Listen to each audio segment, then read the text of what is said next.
Alright guys, here I am. So this is one of my two PS4 controllers, and I have been having problems with it. Basically, I've had it for a few years, and it'll only hold a charge for a couple hours. So today I am going to attempt to change the battery, and I'm bringing you all along for the ride. So here we go.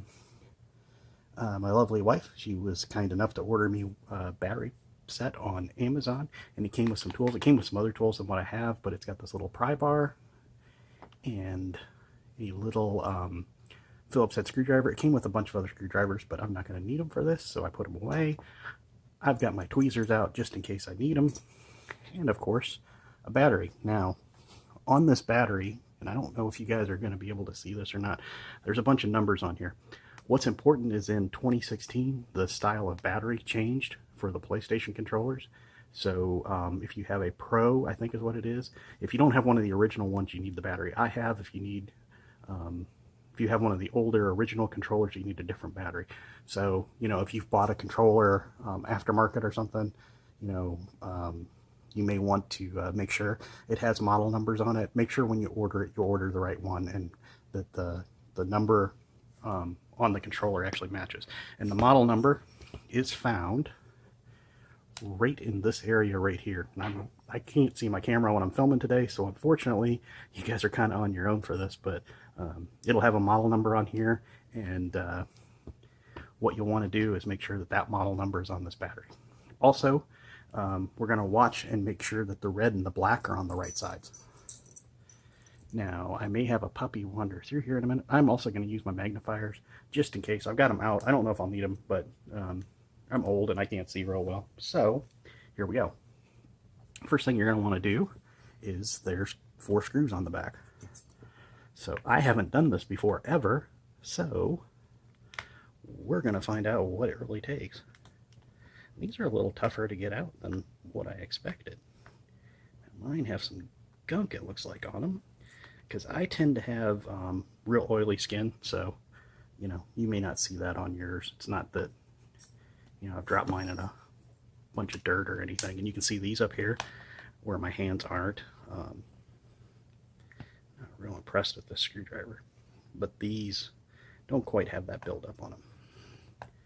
Now, one thing to also note is these triggers, those might be problems as we take this apart. We don't know yet. I've watched a couple of different videos and seen a couple of different things. So the older ones appear to have more problems than the newer ones. But if you take it apart wrong, what you may see is somebody dropping their screwdriver. I really should have taken a couple of these out beforehand, and I apologize, guys. Right next to the screw that I'm taking out, this little spot right here, that's actually a reset button for the controller, if you didn't know that. I've never used it, I just happen to know that's what that is. I've got this little green divided thing over here because I am not in the best filming location, but it's always kind of handy, especially for electronics like this that you're going to put back together. Keep a little tray or something next to you that put all the screws in. In this case, I'm kind of lucky because all 4 of these screws are exactly the same.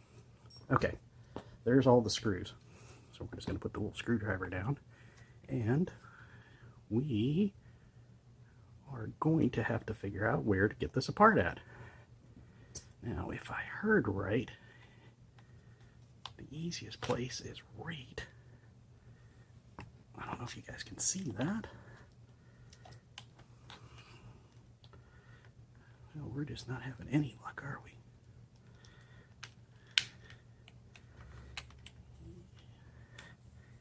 Okay, so I'm back. So I'm struggling to get this thing apart, but it looks like it just kind of tried to pop right down here at the bottom. And now, oops, sorry about that, guys. I'm just going to take and work this little tool, and it is, I'll tell you what, that thing is sharp. Trying to figure out which side is. You can see it's starting to open up there.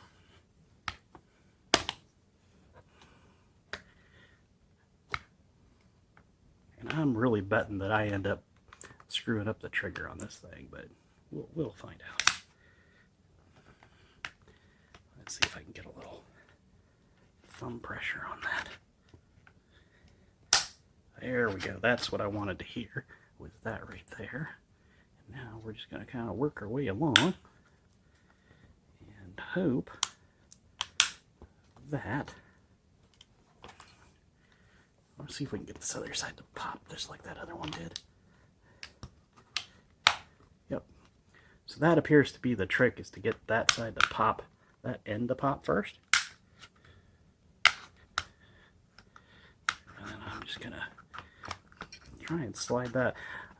I'm glad they included this little tool, because I really did not want to try this with a screwdriver, because there is actually a fair amount of crap inside of one of these controllers.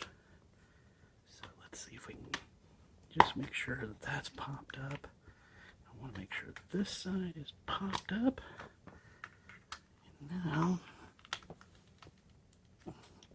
and there's also, now see, I actually, in the course of all that, looks like I popped that back down. Now if you're like me and have a skin on your controller, depending on where that skin actually sits, you may need to take a little X-Acto to the skin that you have on your controller. Mine is actually a Skin-It brand, and my friend Kyle did this Batman skin for me. Okay, so there we go. Now, like I said, there's actually this little ribbon controller right here, or ribbon, and that goes into the top.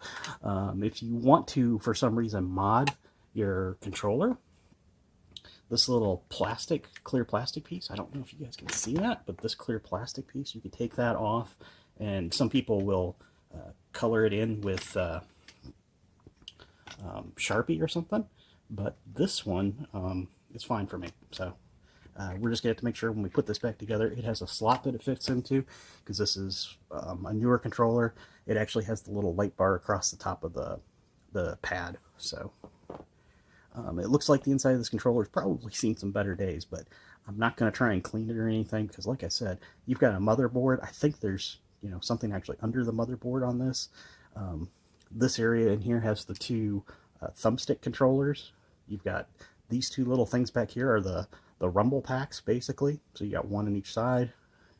You've got the triggers up here, and you can see down in this little spot right here, there's actually little springs.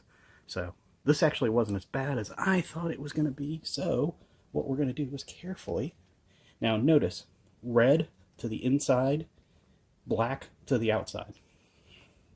So that's kind of important. And what I'm going to try and do is just pull up right there on the plug, so that I get the right thing. This is a 1000 milliamp hour battery. This is the one that's out of it. It actually feels, I don't know if you guys can see it or not, but it actually feels, you can almost tell right in here, it's actually got a bit of a bulge to it, and you feel out towards the ends. This battery's definitely at the end of its life. Yeah, and you can tell. You can't feel any of that bulge in the center on this new one. So we're going to hope that this works. Ironically, this is a Batmax battery, so going in my Batman controller. And really all we're going to do now is just put this back. Look at that. If you buy the right one, it's going to drop right in place. You get some kind of weird cell phone battery or something, and it will not.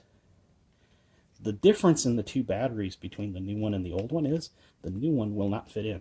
And I pushed that in by the plug itself, and I pushed it in right at the outside, so I wasn't pulling on the wires or anything. So red on the inside, black on the outside.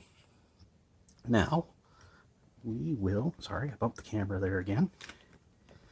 We will, if, I don't know if you can see it, but there's the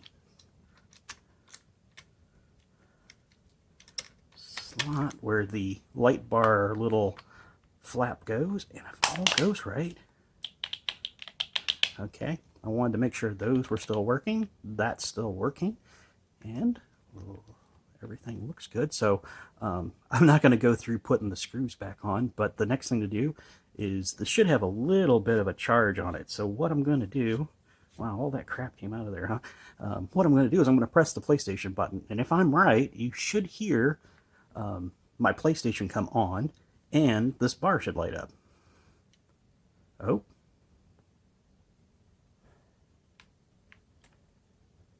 Yep, it's actually